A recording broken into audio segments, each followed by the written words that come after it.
Mardi 21 juillet 2020, salut à vous tous et à vous toutes, mesdames, messieurs, bienvenue dans ce journal qui diffuse sur la chaîne YouTube de Jean-Baptiste Friendly, sa page Facebook ainsi que sur la radio-télévision L'Asile, la première radio-télé numérique de l'Asile.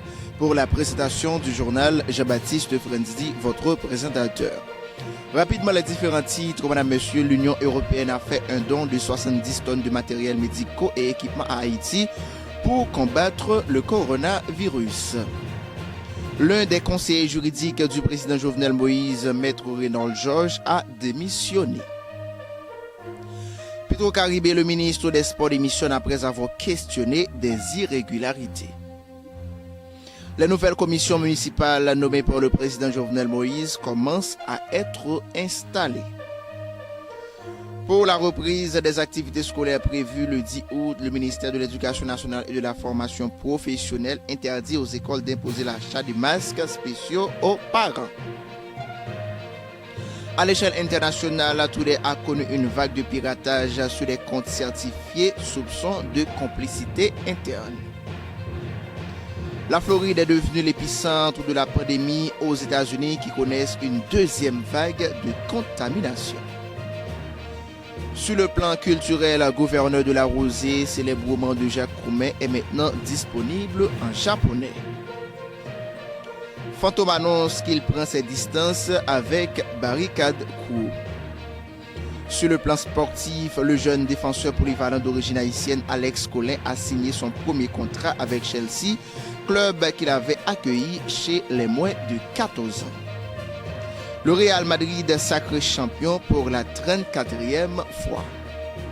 Le développement du journal, mesdames et messieurs, c'est dans un instant.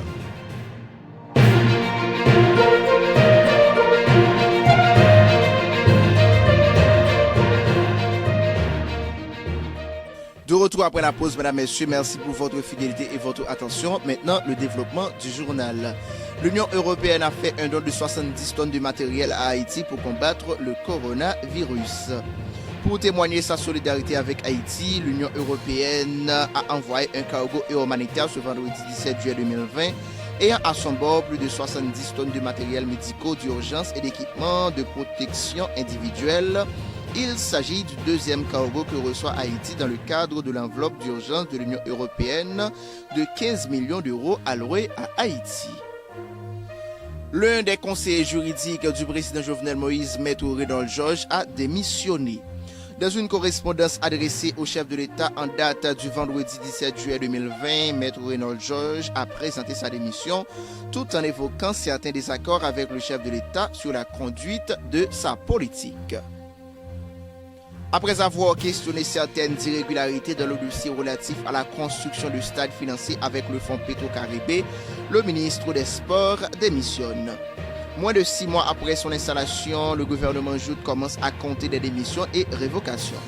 Dans une correspondance adressée ce jeudi au président de la République, Jovenel Moïse, le titulaire du ministère de la Jeunesse, des Sports et de l'Action civique, Max Ati, a officiellement présenté sa démission.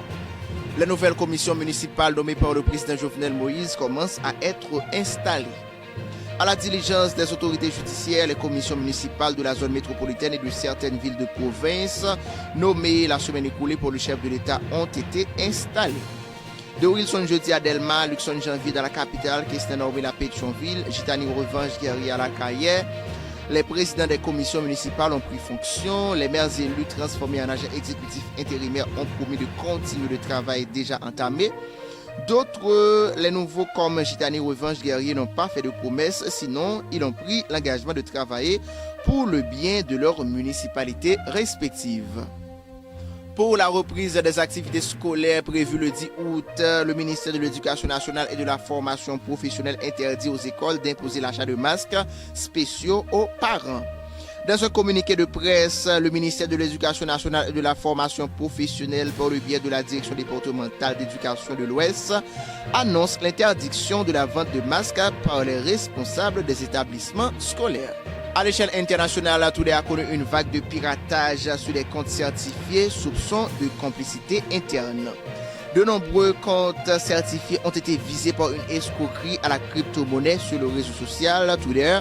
Les comptes Twitter de personnalités et de grandes entreprises américaines ont été victimes du piratage de massifs sur le réseau social. Mercredi 15 juillet 2020, des tweets frauduleux ont été publiés sur ces comptes certifiés avant d'être rapidement effacés.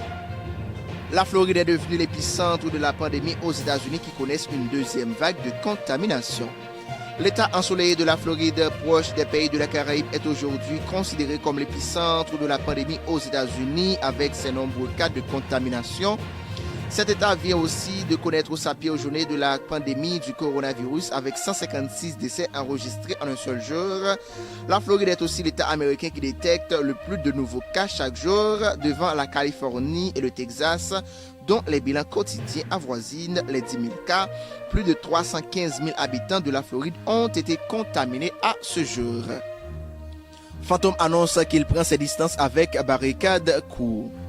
Daniel Darius, a.k.a. Fantôme, l'un des rappeurs le plus prolifique dans le rap haïtien, a annoncé en direct sur Instagram qu'il prend une pause au sein du collectif de Barricade Crew, groupe avec lequel l'artiste a connu beaucoup de succès. L'artiste a laissé entendre qu'il va plutôt désormais se concentrer sur des projets personnels et sa famille. Celui qu'on surnomme Neg Corvea, en raison de ses nombreux tatous, aurait aussi de sérieux problèmes de santé. Nous disons bon rétablissement à Fantôme. Le Real Madrid est sacré champion pour la 34e fois. Au terme d'une saison marquée par la crise sanitaire provoquée par la pandémie du coronavirus, le Real Madrid a conforté sa position de domination en Espagne en décrochant un 34e titre de championnat national baptisé la Liga Espagnole. Grâce à un doublé de Karim Benzema lors de la 37e et pénultième journée du championnat d'Espagne, un titre de plus est ajouté à l'actif du club et l'entraîneur Zinedine Zidane compte maintenant un deuxième titre avec le Real Madrid après celui de 2017. Ici la fin du journal, mesdames, messieurs, merci de l'avoir suivi et à très bientôt pour une autre édition. Merci.